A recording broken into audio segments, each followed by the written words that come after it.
September had always been a tricky month around our place in Madison, Wisconsin. Rainy, with a lingering summer warmth that kept the grass growing longer than I'd like. Normally, I'd be done mowing by August, but this year the yard was relentless. Our house sits at the top of a slope that leads down to a stream winding through a small cluster of woods at the back. When the developers built the place, they leveled the front of the property with the road, creating a sharp drop-off that left the basement exposed in the back. This design turned out to be pretty useful. I had a set of wide, double doors installed at the basement entrance so I could easily store my lawnmower and tools down there instead of crowding the garage. It's a setup I appreciate every time I finish a day of yard work. After putting away the mower, I climbed the basement steps, hoping to escape the lingering grass pollen. I'm allergic to the stuff, and after mowing, all I want is a quick shower. I was almost at the top of the stairs when I heard voices drifting from the kitchen. I figured Lucy was catching up with her best friend, Rachel, whose car I'd seen out front earlier. But as I got closer, I heard something that made me pause, hand frozen on the doorknob. "Yeah, Ethan and I decided we're ready to start trying," Lucy was saying, her voice bright and excited. I smiled, hearing the joy in her words. We just talked about starting a family, and hearing her tell her friend made it feel real. But before I could turn the knob, Rachel's response made my heart skip a beat. "This is amazing, Lucy. But what about Derek? You know, from the gym?" Her tone was half joking, half curious. The words left me feeling like I'd just been punched. My mind raced, trying to piece together what Rachel had meant by Derek. And then Lucy's voice, softer now, pierced through the silence. "Relax. It's already over," she said, almost dismissively. "We had fun, but now that Ethan and I are starting a family, I want to focus on us." I felt like I was standing at the edge of a cliff, unable to move, my whole world shifting under me. Derek was Lucy's boss at the fitness center where she worked part-time. I'd met him a couple of times, a decent guy, about my age, a little too smooth, but nothing to be suspicious of.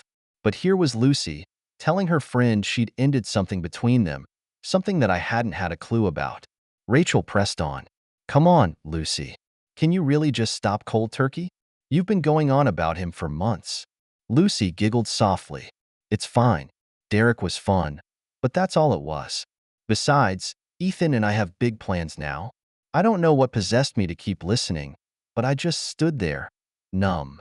My stomach twisted as I tried to process it. I wanted to burst through the door, confront her, demand answers. But I knew I needed to think this through first. I finally pushed open the door, trying to keep my face neutral.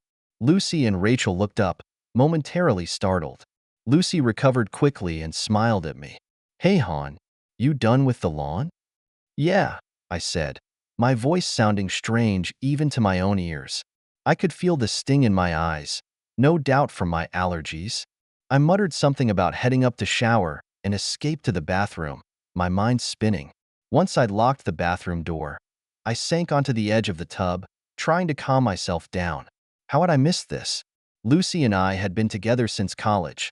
We'd been through everything side by side. I thought back to when we'd first met. She'd been studying political science and planning for law school, her dark hair and bright laugh catching my attention from across a crowded campus coffee shop. I'd cracked a dumb joke.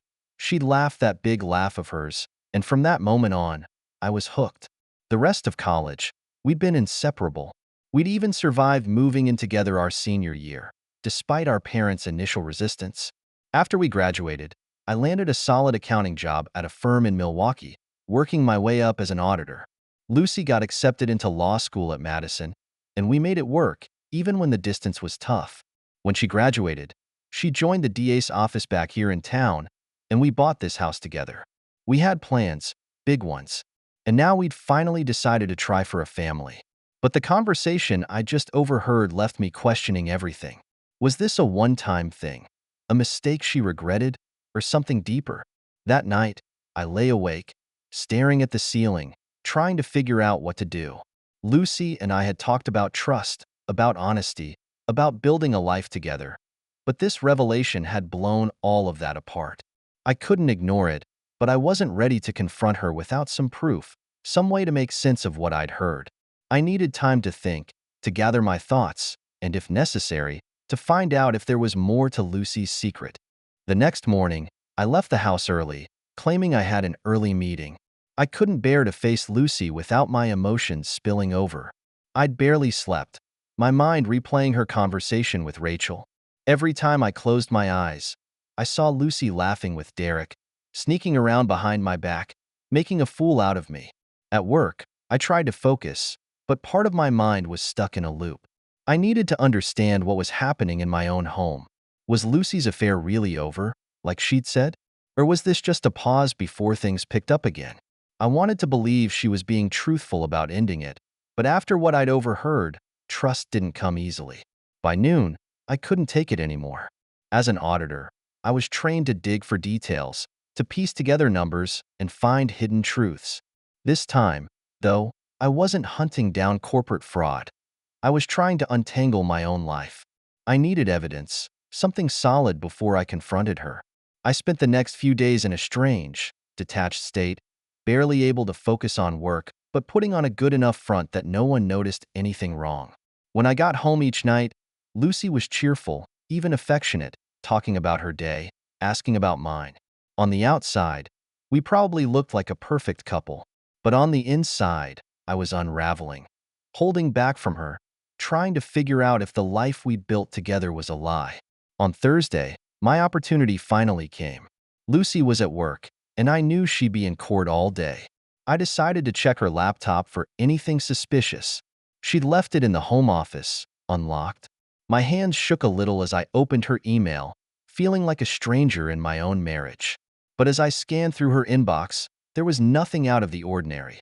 No secret accounts, no messages to or from Derek, not even a suspiciously deleted folder.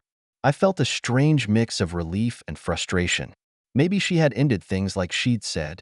Maybe I just caught her at a bad moment. But even if she wasn't in contact with him now, I knew she had been, and that was enough to keep me digging. Then, as if fate had a sense of humor, Lucy called me at work that afternoon.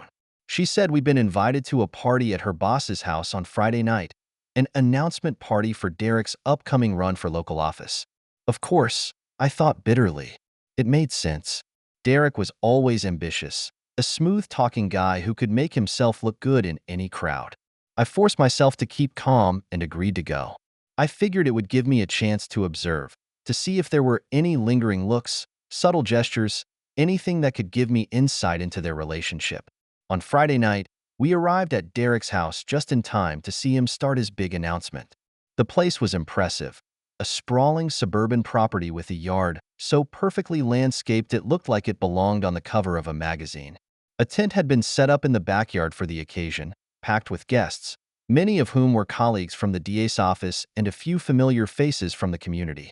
Derek stood near the entrance, greeting everyone with a broad smile. I tensed as we approached, wondering if I'd be able to keep it together when we finally came face to face. As he saw us, Derek grinned and clapped me on the shoulder. "Ethan, great to see you again," he said, far too friendly. Then he turned to Lucy with a look that set my teeth on edge. "And Lucy, as always, I'm glad you could make it." He leaned in and gave her a quick peck on the cheek, something that might have seemed harmless to an outsider, but I saw her tense, her smile a touch too tight. It was subtle, but to me, it was enough confirmation of what I already knew. I tried to keep my face neutral, offering a non-committal nod. We moved through the crowd, shaking hands and making small talk, and I kept an eye on Derek. Every time Lucy and I talked with someone else, he seemed to hover nearby, watching us with a casual interest that made my blood boil. Then I caught sight of Rachel across the room, standing with a drink in hand and watching us with a look I couldn't quite place. When our eyes met, she raised her glass in a small, mocking salute. The gesture struck me like a punch. She knew, and she probably knew that I knew, and there was a hint of smug satisfaction in her gaze. "Everything okay?" Lucy asked, touching my arm. "Yeah," I muttered, turning away from Rachel. "Just thinking about work." Lucy looked at me, her eyes searching my face, but she didn't press further. We moved through the crowd for another hour or so, talking to her colleagues and friends, listening to their congratulations about our plans to start a family. More than once, people told me how lucky I was to have Lucy as my wife. What a great couple we made. I forced myself to smile, playing the part of the devoted husband, all the while feeling like a stranger in my own life.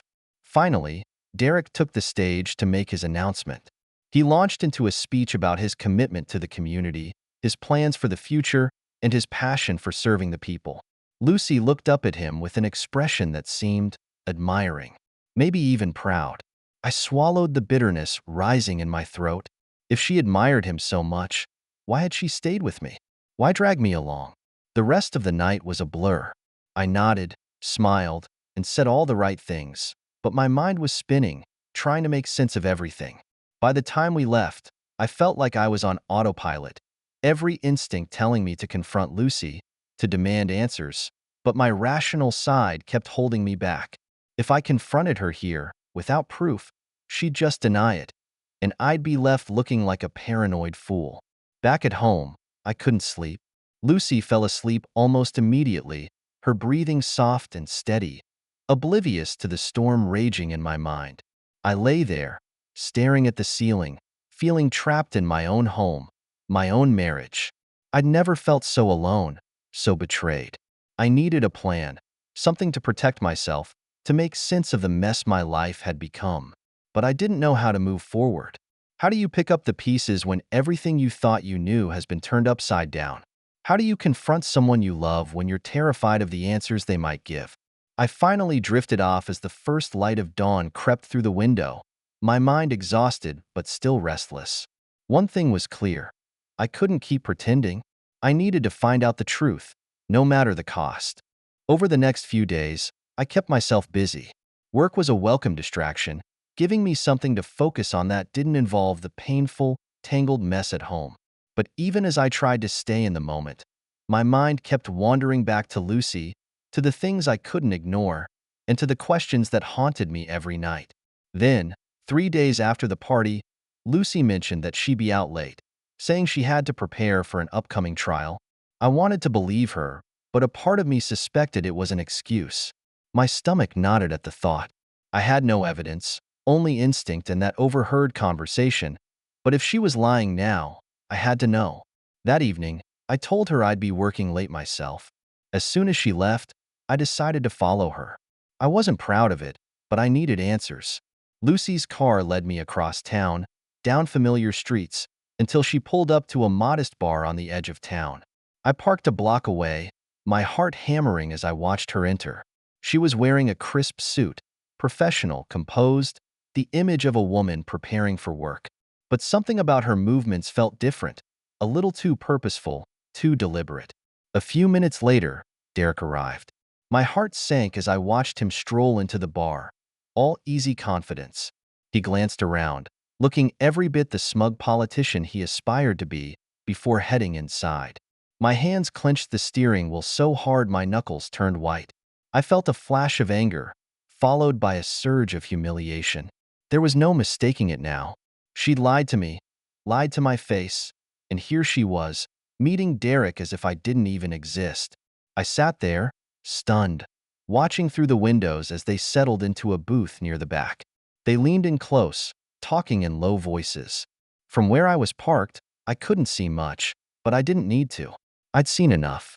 After about an hour, they both stood, and Lucy left first. I waited until she was gone before driving back home, feeling emptier and angrier than I'd ever felt in my life. I tried to hold back the pain, to make sense of what I'd seen, but all I could feel was the hollow ache of betrayal. That night, I barely slept.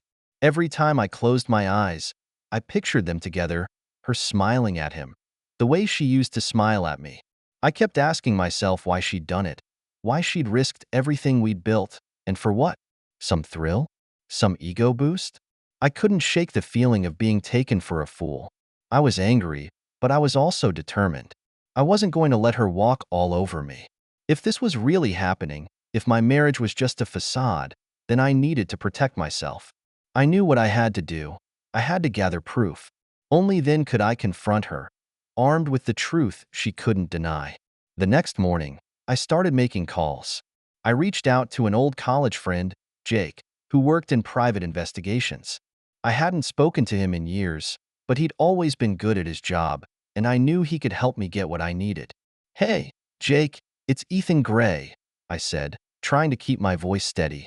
Ethan, man, it's been forever. How are things? They're complicated. Listen, I need your help with something, but I need it to be off the books. Jake paused, his tone shifting. What's going on? I gave him a brief rundown, sparing him the details. Jake listened quietly, his voice thoughtful when he finally responded. I'm sorry, Ethan. I never expected this from you guys. I mean, you and Lucy seemed rock solid. Yeah, that's what I thought too, I replied, a bitter edge in my voice. All right, I'll help. But you sure you want to go down this road? I need to know, Jake. I can't live in the dark like this anymore. He agreed to meet me the following day to go over everything and set up a plan. As I hung up, I felt a strange sense of relief. For the first time in days, I felt like I was taking control of my life again, moving forward instead of being stuck in a cycle of questions and doubts.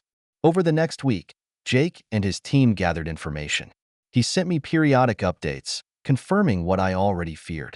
Lucy and Derek met several times at different places, mostly out of town or at bars where they were less likely to run into anyone they knew. It was always carefully planned, just discreet enough to avoid suspicion, but not discreet enough to escape Jake's team. The more I learned, the more my anger simmered, but I tried to keep it in check. Every night, I came home to Lucy, who carried on as if nothing had changed. She'd ask about my day, talk about her plans for the weekend, tell me about her work. And every night, I'd look at her, knowing she was lying to my face, knowing she thought I was too blind to see the truth. Then, one night, she mentioned an upcoming work retreat she'd have to attend in Chicago. I nodded along, pretending to be supportive, while the anger inside me grew. I knew this wasn't a retreat. This was just another excuse to be with him. After she'd gone to bed, I called Jake. Got another one for you, I told him, giving him the details. Chicago, huh? She's getting bold, Jake muttered. All right, I'll send someone to follow her. I hung up and leaned back in my chair, staring at the empty kitchen. A part of me wanted to confront her right then and there, to demand answers, to put an end to this nightmare. But I held back. I knew I had to be smart about this, to keep my emotions in check, at least until I had everything I needed. The weekend of the retreat arrived. I watched Lucy pack, her excitement barely contained.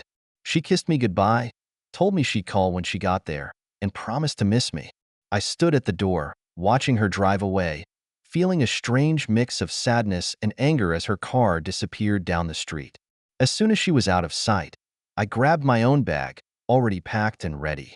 I'd booked a hotel near her in Chicago, and I planned to be close enough to see everything for myself. I wasn't just going to take Jake's word for it this time. I wanted to see it with my own eyes. I arrived at the hotel late that afternoon and checked in. I felt like a spy, hiding in plain sight, waiting for the moment I'd finally catch her. Jake's team was already tracking her, giving me updates as I settled into my room. Later that night, they sent me a message with her location. She was at a hotel a few blocks away, one I recognized as a nicer spot, one couples might pick for a romantic getaway. I sat there, staring at the message, my stomach in knots. This was it, the moment I'd been waiting for, dreading, and yet needing to face.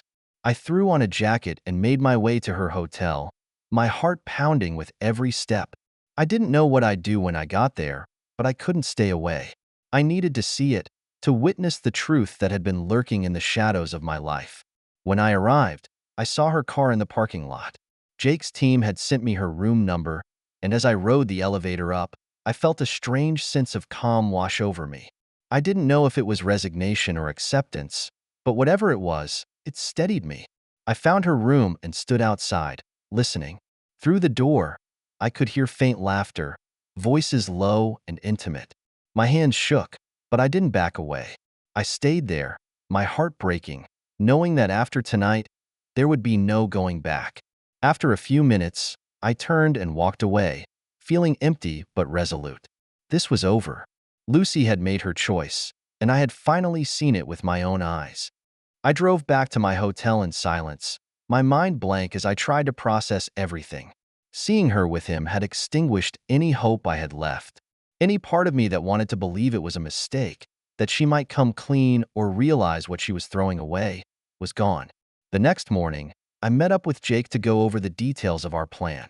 With all the evidence he'd gathered, I had everything I needed. I was ready to confront her, to end this, but I wanted it to be on my terms. I wasn't going to let her twist the story or make excuses. I was going to lay it all out, and she'd have no choice but to face the truth. I drove back to Madison that afternoon, arriving just before Lucy got home. I sat in the living room, watching the shadows deepen across the walls as the sun set. When I heard her car in the driveway, my heart thudded, and I braced myself. This was it. The front door opened, and Lucy stepped inside, her face lighting up when she saw me. "Hey, hon. I thought you'd still be at work," she said, setting her bag down. I forced a tight smile. "Got done early." She walked over, giving me a quick kiss, but I didn't respond. She pulled back, her brow furrowing. "You okay?" "Sit down," I said, my voice steady but cold. I could see the confusion flicker across her face, but she sat down, her eyes searching mine. For a moment, I just looked at her, feeling the weight of everything I was about to say. "I know about you and Derek," I said, each word dropping like a stone. Her face went pale, her eyes widening as she realized what I was saying. "Ethan, Don't," I interrupted, holding up a hand. "I don't want excuses, Lucy. I've seen it with my own eyes. I followed you to Chicago. I know everything." She covered her mouth with her hand, her gaze dropping as the reality of it settled in. She started to speak, but the words caught in her throat. She seemed to be scrambling for something to say, something that might undo the damage, but I could tell she knew it was too late. "Ethan, I'm so sorry," she whispered, her voice trembling. "Sorry doesn't fix this," I said, my voice sharper than I intended. "You lied to me, over and over again. You made me feel like I was crazy, like I was the one who couldn't trust you, all while you were sneaking around with him. I didn't mean to hurt you," she said, her voice small. "It just happened." I let out a bitter laugh. "It just happened? That's what you're going with." Her face crumpled, and for a second, I felt a flicker of pity, but I pushed it away. She'd made her choices, and now she was facing the consequences. "I think it's best if we take some time apart," I said finally. "I can't live like this, wondering if I can ever trust you again. I'll stay somewhere else for now, but we need to figure out what we're going to do next. Whether that means ending this marriage or trying to rebuild, honestly, I don't know if I'm willing to do that." Lucy nodded, tears streaming down her face. "I understand," she whispered, barely able to meet my eyes. I stayed with Jake for a few days, crashing on his couch while I sorted things out. He offered his support, never prying but always ready to listen when I needed to vent. I thought a lot about what I wanted, what kind of life I envisioned moving forward, and whether that life could include Lucy. In the end, I realized that trust, once broken, doesn't come back easily. And without trust, there wasn't much left of the marriage we'd built. I contacted a lawyer, explained the situation, and set the process in motion. It wasn't about revenge. It was about reclaiming my life, moving forward with a clean slate. Lucy, for her part, accepted it with a quiet resignation. She seemed genuinely remorseful, maybe even ready to work things out, but I knew I couldn't go back. Not after everything. We divided our assets, our home, our lives, with the calm detachment of two people who knew their time together had come to an end. A few weeks later, I heard through the grapevine that Derek's political ambitions had taken a hit. Word of his affair had leaked, though I hadn't been the one to make it public. Apparently, someone from his office had stumbled upon the rumors and decided to spill. The scandal spread quickly, and he was forced to withdraw from the race, his reputation in tatters. I'd like to say that brought me some satisfaction, that watching his downfall gave me some sense of closure. But the truth was, I didn't care about Derek anymore. My focus was on rebuilding my own life, figuring out who I was now that everything had changed. I poured myself into work, taking on new projects, tackling complex audits, and throwing myself into the challenge. The distraction helped, and slowly, the pain began to fade. I didn't know what the future held, but I felt stronger, more resilient, and ready to face whatever came next. In the months that followed, my life took on a different rhythm. I moved into a smaller place closer to work, an apartment with a view of the city skyline and a sense of openness that felt freeing, as if I were shedding the weight of the past. It was strange, adjusting to being alone again after years of sharing a life with Lucy, but in a way, it felt good. I was beginning to feel like myself again. I took up old hobbies I'd neglected, like hiking and reading the thriller novels that had been gathering dust on the shelf. I even started going to a gym nearby, one with boxing classes that helped channel some of the leftover anger and frustration. Punching a bag was oddly therapeutic, and it helped clear my mind in a way that nothing else had. Jake checked in from time to time, making sure I was holding up. He'd become a good friend through all of this, someone who'd been there when I needed him most. We'd grab a beer now and then, catching up and talking about everything from work to sports. His easygoing nature made it easy to relax, to forget the things I'd been through, if only for a few hours. One day, after wrapping up a long week, I got an unexpected call from Lucy. She'd moved to a neighboring town, taking a position at a smaller firm. I could tell she was trying to rebuild her own life, just as I was, and while I didn't feel much anymore, no anger, no longing, I felt a sense of peace. I listened as she apologized, saying she wished things had turned out differently, that she still regretted everything. "Thanks, Lucy," I said, meaning it. "I hope you find happiness. We both deserve that." The call ended, and I felt like I'd finally closed a door I'd been afraid to face. The anger, the sadness, it all faded, leaving room for something lighter, something hopeful. About a year later, life looked a lot different. Work was steady, and I'd been promoted to lead a team for high-profile audit cases. The projects were challenging, the kind that required me to unravel hidden details, to piece together the truth in numbers. In a way, it felt like a second chance, a chance to prove myself, to find meaning in something I loved. One Friday evening, I was at a happy hour event with my team, celebrating the close of a major project. The atmosphere was relaxed, filled with the buzz of laughter and conversation, and for the first time in a long time, I felt genuinely happy. As I turned to grab a drink, I bumped into someone, nearly spilling her drink. "Whoa, sorry about that," I said, smiling sheepishly. She laughed, holding up her glass. "No harm done. Quick reflexes."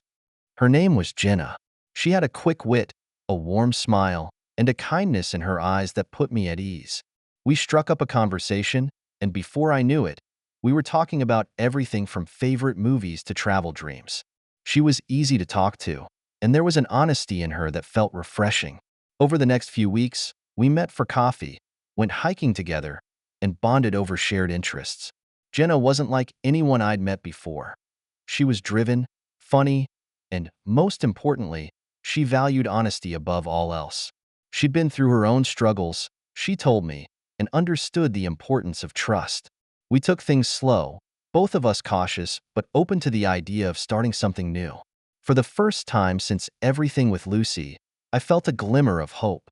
I didn't know where things with Jenna might lead, but I knew I was ready to find out.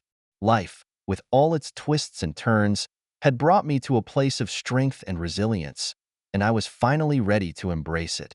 In the end, I realized that sometimes the hardest moments in life push us toward the growth we need. Losing Lucy was painful, but it had forced me to look inward, to understand what I truly wanted and deserved. And as I stood on the edge of this new chapter, I felt a quiet sense of gratitude for the lessons learned, the friends who'd stood by me, and the chance to rebuild. The future was uncertain, but I was finally at peace with that. I knew I could handle whatever came my way, and I was ready to face it with open eyes and an open heart. Subscribe so you don't miss new stories on the channel.